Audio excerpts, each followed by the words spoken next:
Hi everyone, ಎಲ್ಲರೂ ಹೇಗಿದ್ದೀರಾ? So ಈ ಒಂದು ವಿಡಿಯೋ ಮಾಡ್ತಾ ಇರೋದು, ಇಲ್ಲಿ ನೋಡ್ತಾ ಇರ್ಬೋದು ನೀವು, ಇದು love and relationship healing bracelet ಅಂತ ನಾನು ಬಿಫೋರ್ ನನ್ನ ಕ್ಲೈಂಟ್ಸ್ ತಗೊಳ್ತಾಯಿದ್ರು. ಇವಾಗ ಸ್ವಲ್ಪ ಚೇಂಜಸ್ ಮಾಡಿದ್ದೀನಿ. ಇದರಲ್ಲಿ ನಾನು ಇನ್ನೂ ಒಂದು ಆ್ಯಡ್ ಮಾಡಿದ್ದೀನಿ, negative ಎನರ್ಜೀಸಿಂದ ಪ್ರೊಟೆಕ್ಷನಿಗೆ.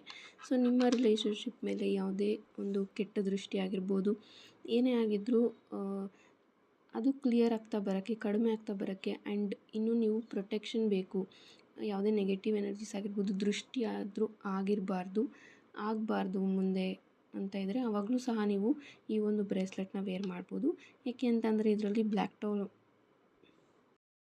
Everyone, welcome back to my channel. ಯಾರೆಲ್ಲ ಸಬ್ಸ್ಕ್ರೈಬ್ ಮಾಡಿದ್ದೀರಾ, ಯಾರೆಲ್ಲ ಹೊಸದಾಗಿ ನನ್ನ ಚಾನಲ್ಗೆ ಬರ್ತಾ ಇದ್ದೀರಾ, ನಿಮ್ಮೆಲ್ಲರಿಗೂ welcome and thank you so much. So ಈ ಒಂದು ರೀಡಿಂಗ್ ಕಲೆಕ್ಟಿವ್ ರೀಡಿಂಗ್ ಆಗಿರುತ್ತೆ. ಓಪನ್ ಮೈಂಡೆಡಿಂದ ಈ ಒಂದು ರೀಡಿಂಗನ್ನು ನೋಡಿ, ಹಾಗೆ ನಿಮಗೆ ಏನು ರೆಸೊನೇಟ್ ಆಗುತ್ತೆ ಅದನ್ನು ಮಾತ್ರ ತೊಗೊಳ್ಳಿ. ಯಾವುದು ನಿಮಗೆ ರೆಸೊನೇಟ್ ಆಗೋದಿಲ್ಲ ಅದನ್ನು ಇಗ್ನೋರ್ ಮಾಡಿ ಅಂತ ಹೇಳ್ತೀನಿ. ಸೊ ಈ ಒಂದು ವಿಡಿಯೋದಲ್ಲಿ ಯಾವ ಟಾಪಿಕ್ ಅಂತ ಅಂದರೆ, ಥರ್ಡ್ ಪಾರ್ಟಿ ಸಿಚುಯೇಷನ್ ಇದೆಯಾ ಇಲ್ವಾ.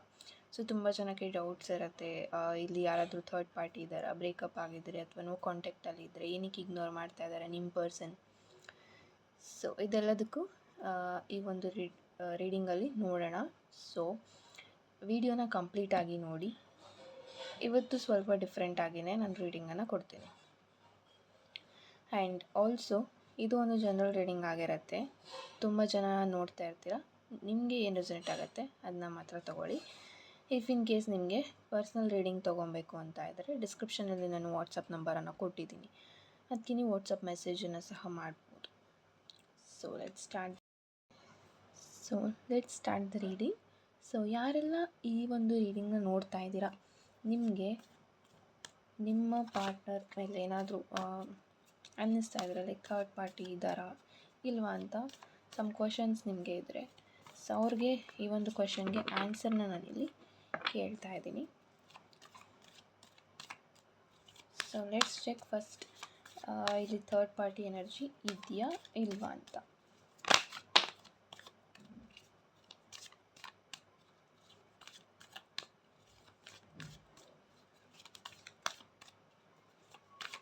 ನೈನ್ ಆಫ್ ಪೆಂಟಿಕಲ್ಸ್ ಬಂದಿದೆ. ಸೊ ನೆಕ್ಸ್ಟ್ ನಾನು ಇನ್ನೂ ಕಾರ್ಡ್ ಶಫಲ್ ಮಾಡ್ತೀನಿ. ಸೊ ಫಸ್ಟ್ ನಾನು ಈ ಒಂದು ಕ್ವಶನ್ಗೆ ಆನ್ಸರನ್ನು ಹೇಳ್ತೀನಿ. ಓಕೆ, ಇಲ್ಲಿ ನಿಮಗೆ ಬಂದಿರುವಂಥ ಆನ್ಸರ್ ನೋ.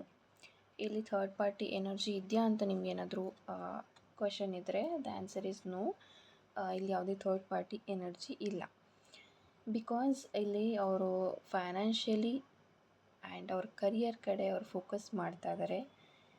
ಆ್ಯಂಡ್ ಅವ್ರ ಲೈಫಲ್ಲಿ ನ್ಯೂ ಬಿಗಿನಿಂಗ್ಸ್ ಸ್ಟಾರ್ಟ್ ಆಗ್ತಾ ಇದೆ. ಬೇರೆ ರೀತಿ ಅವರ ಪ್ರೊಫೆಷನಲ್ ಲೈಫಲ್ಲಿ ನ್ಯೂ ಬಿಗಿನಿಂಗ್ಸ್ ಸ್ಟಾರ್ಟ್ ಆಗ್ತಾ ಇದೆ ಅಂತ ಹೇಳ್ಬೋದು. ನೈನ್ ಆಫ್ ಪೆಂಟಿಕಲ್ಸಲ್ಲಿ ಇರೋದ್ರಿಂದ ಅವ್ರು ಯಾವುದೋ ಒಂದು ಕೆಲಸ ಆಗಬೇಕಂತ ವೆಯ್ಟ್ ಮಾಡ್ತಾ ಇದ್ದಾರೆ. ಏನೋ ಒಂದು ತುಂಬ ದಿನದ ಕನಸು ಅಥವಾ ನಾವು ಏನು ತುಂಬ ಆಗಬೇಕಂತ ಅಂದ್ಕೊಳ್ತಾಯಿದ್ರು, ಆ ಒಂದು ವಿಚಾರವಾಗಿ ಅವರು ವೆಯ್ಟ್ ಮಾಡ್ತಾ ಇದ್ದಾರೆ ಅಂತ ಹೇಳ್ಬೋದು. ಇಲ್ಲಿ ಕೆಲವೊಬ್ಬರಿಗೆ ಅನ್ನಿಸ್ತಾ ಇರ್ಬೋದು ಇಲ್ಲಿ ಮೂರನೇ ವ್ಯಕ್ತಿ ಇರಬೇಕು ಅಂತ, ಬಟ್ ಇಲ್ಲಿ ಥರ್ಡ್ ಪಾರ್ಟಿ ಎನರ್ಜಿ ಇಲ್ಲ. ಇಲ್ಲಿ ಅವರು ವಿಶ್ ಫುಲ್ಫಿಲ್ಮೆಂಟ್ಗೋಸ್ಕರ ವೆಯ್ಟ್ ಮಾಡ್ತಾ ಇದ್ದಾರೆ ಅಂತ ಹೇಳ್ಬೋದು.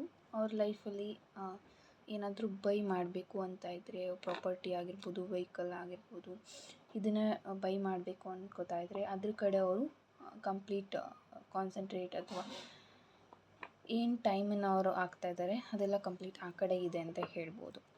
ಸೊ ನೆಕ್ಸ್ಟ್ ಕ್ವೆಶನ್, ನಿಮ್ಮ ಪಾರ್ಟ್ನರ್. ಸೊ ನೀವು ಯಾರ ಬಗ್ಗೆ ಯೋಚನೆ ಮಾಡ್ತಾಯಿದ್ದೀರೋ ಅವರು ನಿಮ್ಮ ಬಗ್ಗೆ ಏನು ಥಿಂಕ್ ಮಾಡ್ತಾಯಿದ್ದಾರೆ. ಸೊ ಈ ಒಂದು ಕ್ವೆಶನ್ಗೆ ಇಲ್ಲಿ ನೋಡೋಣ.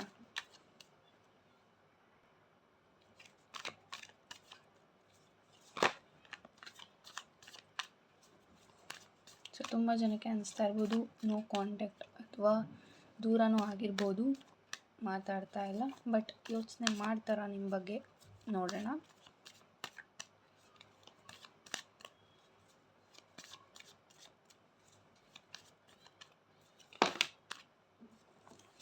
ಓಕೆ, 4 ಆಫ್ ಸ್ವಾರ್ಡ್ಸ್ ಆ್ಯಂಡ್ 8 ಆಫ್ ಸ್ವಾರ್ಡ್ಸ್ ಬರ್ತಾ ಇದೆ. ನಿಮ್ಮ ಬಗ್ಗೆ ಅವರು ಯೋಚನೆ ಮಾಡ್ತಾ ಇದ್ದಾರಾ ಅಂತ ಅಂದರೆ, ಸೊ ಬಿಫೋರ್ ಅವರು ಮಲ್ಗೋಕ್ಕೂ ಮುಂಚೆ ನಿಮ್ಮ ಬಗ್ಗೆ ಯೋಚನೆ ಮಾಡ್ತಾರೆ ಅಂತ ಹೇಳ್ಬೋದು. ನಿಮ್ಮ ಬಗ್ಗೆ ಥಿಂಕ್ ಮಾಡ್ತಾರೆ ಆ್ಯಂಡ್ ನಿಮ್ಮ ಮೆಮೊರೀಸ್ ಆ್ಯಂಡ್ ನಿಮ್ಮ ನೆನಪು ಏನೆಲ್ಲ ಇತ್ತು ಅದು ಅವ್ರಿಗೆ ತುಂಬ ಕಾಡುತ್ತೆ ಅಂತಲೇ ಹೇಳ್ಬೋದು.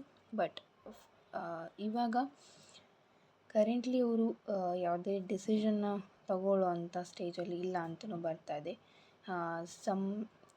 ಬೇರೆ ಒಂದು ರೆಸ್ಪಾನ್ಸಿಬಿಲಿಟೀಸ್ ಅವ್ರು ಕಣ್ಣು ಕಟ್ಟಿರ್ಬೋದು, ನಿಮ್ಮ ಕಡೆಗೆ ಅವ್ರಿಗೆ ಟೈಮ್ ಕೊಡೋಕ್ಕಾಗ್ತಾಯಿಲ್ಲ ಅಥವಾ ನಿಮ್ಮನ್ನು ಮಾತಾಡ್ಸೋಕ್ಕೆ ಆಗ್ತಾಯಿಲ್ಲ. And there is no time freedom, ಇವ್ರಿಗೆ ಟೈಮ್ ಫ್ರೀಡಮ್ ಸಿಗ್ತಾಯಿಲ್ಲ ಅಂತ ಹೇಳ್ಬೋದು.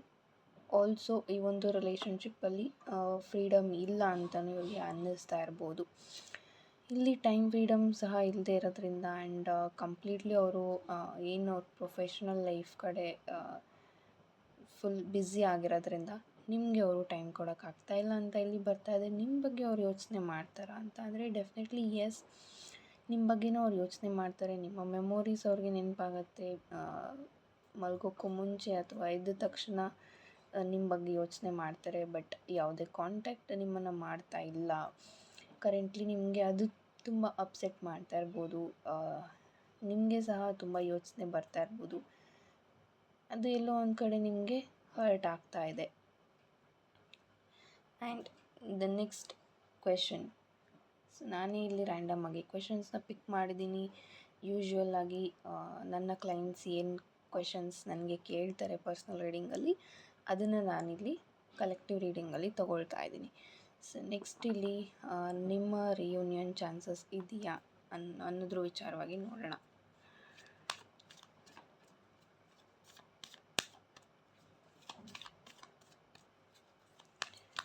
ಸೊ ಈ ಒಂದು ವಿಡಿಯೋ ಯಾರೆಲ್ಲ ನೋಡ್ತಾ ಇದ್ದೀರಾ, ನಿಮಗೆ ನಿಮ್ಮ ಲೈಫಲ್ಲಿ ರಿಯೂನಿಯನ್ ಚಾನ್ಸಸ್ ಇದೆಯಾ ನಿಮ್ಮ ಲವ್ ಲೈಫಲ್ಲಿ ನೋಡೋಣ.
ಓಕೆ, ಇಲ್ಲಿ ರಿಯೂನಿಯನ್ ಚಾನ್ಸಸ್ ಇದೆಯಾ ಅಂತಂದರೆ there is a chance, but ತುಂಬ ಲೆಂತಿ ಪ್ರೋಸೆಸ್ ಇದೆ ಅಂತ ಹೇಳ್ಬೋದು. ತುಂಬ ಸ್ಲೋ ಪ್ರೋಸೆಸ್ ಇದೆ ಅಂತ ಹೇಳ್ಬೋದು. ಬಿಕಾಸ್ ಆಲ್ಮೋಸ್ಟ್ ಇಲ್ಲಿ ಪೆಂಟಿಕಲ್ಸ್ ಕಾರ್ಡ್ ಬರ್ತಾ ಇರೋದ್ರಿಂದ ಅವರು ಏನು ಅಂದ್ಕೊಂಡಿದ್ದಾರೆ ಲೈಫಲ್ಲಿ ಅದನ್ನು ಅವರು ಅಚೀವ್ ಮಾಡೋವರೆಗೂ ಈ ಒಂದು ರಿಲೇಷನ್ಶಿಪ್ ಕಡೆಯವರು ಬರೋದು ತುಂಬ ಕಷ್ಟ ಇದೆ ಅಂತಲೇ ಹೇಳ್ಬೋದು. ಆ್ಯಂಡ್ ಆಲ್ಸೋ ಕರೆಂಟ್ಲಿ ಅವರು ಸೇವಿಂಗ್ಸ್ ಕಡೆಗೆ ತುಂಬ ಫೋಕಸ್ ಮಾಡ್ತಾ ಇದ್ದಾರೆ. ಆ್ಯಂಡ್ ನೈಟ್ ಆಫ್ ಪೆಂಟಿಕಲ್ಸ್ ಇರೋದ್ರಿಂದ ಆ ಒಂದು ಏನು ಅವರು ಅಮೌಂಟ್ ಅಥವಾ ಮನಿನ ಅರ್ನ್ ಮಾಡ್ಬೇಕು ಅಂದ್ಕೊಳ್ತಾ ಇದ್ದಾರೆ, ಅದ್ರ ಕಡೆಗೆ ಅವರು ಹೋಗ್ತಾ ಇದ್ದಾರೆ. ಇಲ್ಲಿ ರಿಲೇಷನ್ಶಿಪ್ ಕಡೆಗೆ ಬರುವಂಥ ಚಾನ್ಸಸ್ ತುಂಬ ಕಡಿಮೆ ಇದೆ. ಆ್ಯಂಡ್ ಬರುವಂಥ ಚಾನ್ಸಸ್ ಸಹ ಇದೆ. ತುಂಬ ನೀವು ವೆಯ್ಟ್ ಮಾಡಬೇಕಾಗತ್ತೆ, ಈ ಪರ್ಸನ್ಗೆ ತುಂಬ ವರ್ಷಗಳು ವೆಯ್ಟ್ ಮಾಡಬೇಕಾಗತ್ತೆ. ಸೊ ಆ ಒಂದು ಮೆಸೇಜ್ ಇಲ್ಲಿ ಬರ್ತಾ ಇರೋವಂಥದ್ದು ನಿಮಗೆ. ಬಿಕಾಸ್ ಇನ್ನೂ ಇವ್ರಿಗೆ ಮ್ಯಾರೇಜ್ ಏಜ್ ಅಲ್ಲ ಅಂತಲೂ ಹೇಳ್ಬೋದು. ಜಸ್ಟ್ 27 ಅಥವಾ 26 ಅವ್ರಿಗೆ ಅನ್ನಿಸ್ತಾ ಇರ್ಬೋದು ನಾನು ಇವಾಗ ಮದುವೆ ಆಗೋದಿಲ್ಲ ಅಂತ. ಸೊ ನಾನು ಆ ಒಂದು ಪರ್ಸ್ಪೆಕ್ಟಿವಿಂದ ಹೇಳ್ತಾ ಇರೋದು. I am not telling 27 or 25 marriage age ಅಲ್ಲ ಅಂತ. ಅವ್ರಿಗೆ ಅನ್ನಿಸ್ತಾ ಇರ್ಬೋದು ನಾನು ಈಗಲೇ ಮದುವೆ ಆಗೋದಿಲ್ಲ, ಅದ್ರ ಕಡೆಗೆ ನಾನು ಫೋಕಸ್ ಮಾಡೋದಿಲ್ಲ, ಕರೆಂಟ್ಲಿ ನಾನು ನನ್ನ ಕರಿಯರ್ ಕಡೆಗೆ ನಾನು ನೋಡ್ಕೊತೀನಿ ಅಂತ ಥಿಂಕ್ ಮಾಡ್ತಾ ಇದ್ದಾರೆ. ಬಟ್ ನೀವು ವೆಯ್ಟ್ ಮಾಡೋದೇ ಆದರೆ ತುಂಬ ಲಾಂಗ್ ಟೈಮ್ವರೆಗೂ ವೆಯ್ಟ್ ಮಾಡಬೇಕಾಗತ್ತೆ. ಇವಾಗ ನೀವೇನೇ ಅವ್ರ ಹತ್ರ ಕೇಳಿದ್ರೂ ಅವ್ರ ಕಡೆಯಿಂದ ರೆಸ್ಪಾನ್ಸ್ ಅಷ್ಟಾಗಿ ಬರೋದಿಲ್ಲ. And the last question, so currently ನೀವು ಏನು ಮಾಡಬೇಕು ಅನ್ನೋದ್ರ ವಿಚಾರವಾಗಿ ನೋಡೋಣ.